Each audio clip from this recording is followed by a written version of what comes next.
Welcome back. Earlier this week, President Bola Tinubu signed the Electoral Act Amendment Bill 2026 into law following its passage by the National Assembly.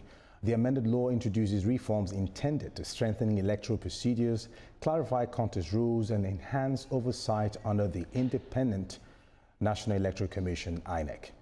President Tinubu and advocates of the amended law believe the changes will bolster Nigeria's democratic processes ahead of the 2027 general elections. However, critics, including opposition parties and civil society voices, warn that key provisions such as optional electronic results transmission and ambiguous clauses on result collation may weaken transparency and deepen voter mistrust. I have Kadira here with me, of course, the executive editor of TVC News. Good to have you on the show. It's a pleasure to have you here. Fantastic. I also have Ibrahim Garba, communications consultant, who will be speaking to us from Abuja. Ibrahim Garba, good evening, and thank you for joining us this evening. Thank you for having me once again, Mr. Mark. Fantastic. Now, Kade, very quickly. Let me begin with Kade quickly. Kade, what are the key changes introduced by the Electoral Act 2026 compared to the previous law?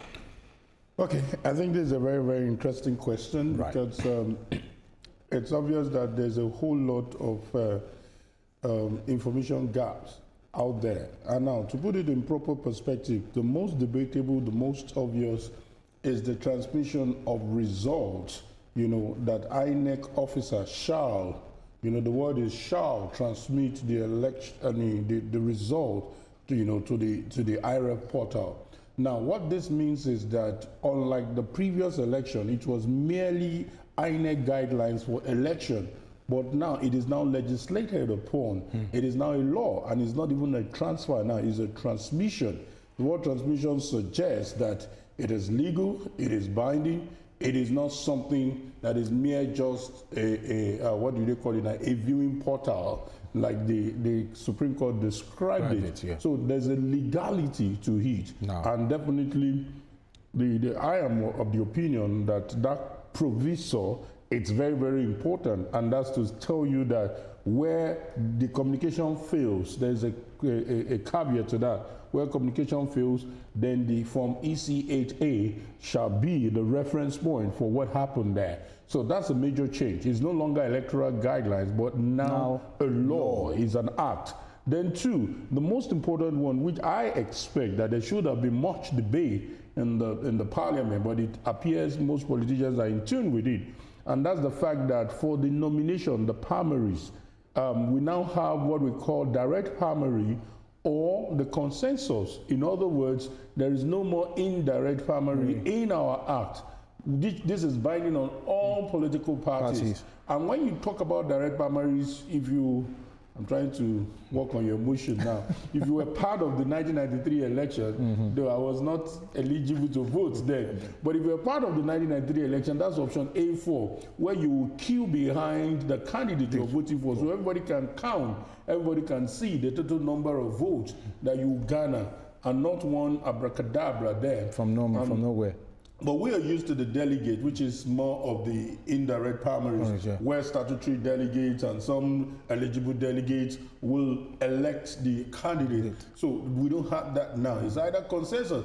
And in that consensus, long, strong caveat, every aspirant must sign. They will not just come out and say, I hereby step down for Mr. Otabo. You have to sign. And if there is eventually an aspirant who refuses to sign, there must be primaries that must be conducted. So this and the aspirant must not set new rules for that aspirant to be to be disqualified. So that promotes democracy, and I think that's a good one. We can talk on other things if time permits us. Thank you very much. Garba, quickly now, I understand that quite a number of issues with the agitation. How do you respond to the heavy criticism the Deputy Speaker suffered in the process of the Electoral Act? What really triggered the criticism, and what's your standpoint with how you were able to monitor the whole process? One thing that really worries me more about the whole situation is the fact that some members of the National Assembly, whom I believe never had time to go through the documents that were circulated to them, reacted negatively.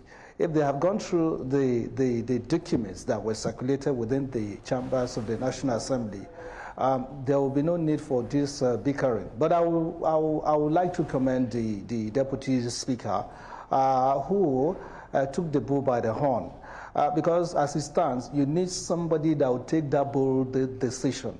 And I found out that in between why all this argument was taking place, some people who want to excuse themselves for not participating, becoming an opposition to the Electoral Act, which was recently amended. Yeah. So personally, I commended the Deputy Speaker, Right Honorable Benjamin Kalu, for taking that bold decision. And you see the product of that decision he took recently.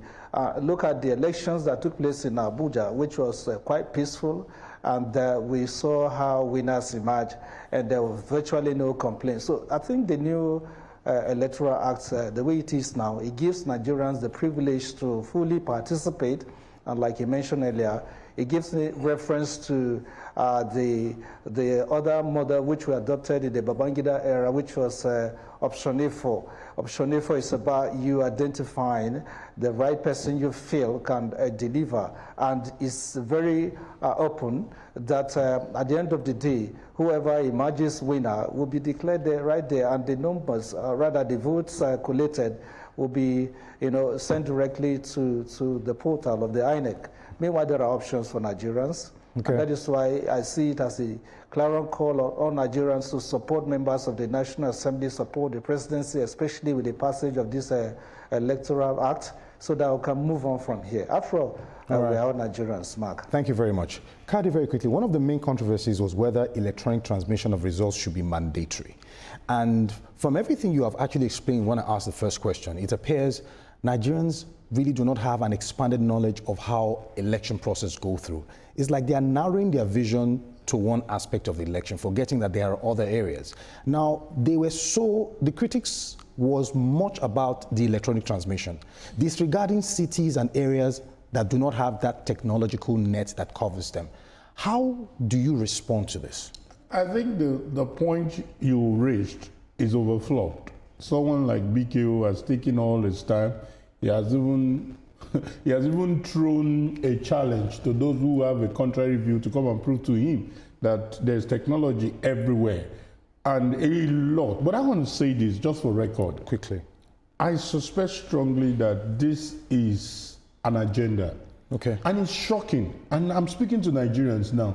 And it's shocking that Nigerians should learn to begin to have an independent mind and take away whoever is driving the conversation.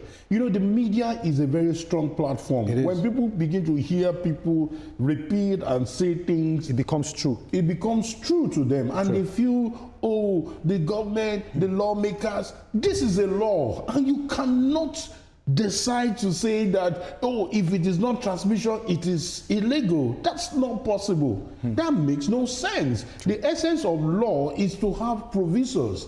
And provisos is to guide against eventuality that this does not work. So that somebody will not come and say this is a lacuna. There is a constitutional lacuna. The election becomes inconclusive and we are back to square one. And somebody again probably has a military agenda. So for me, I am beginning to suspect the people driving this narrative. I'm serious.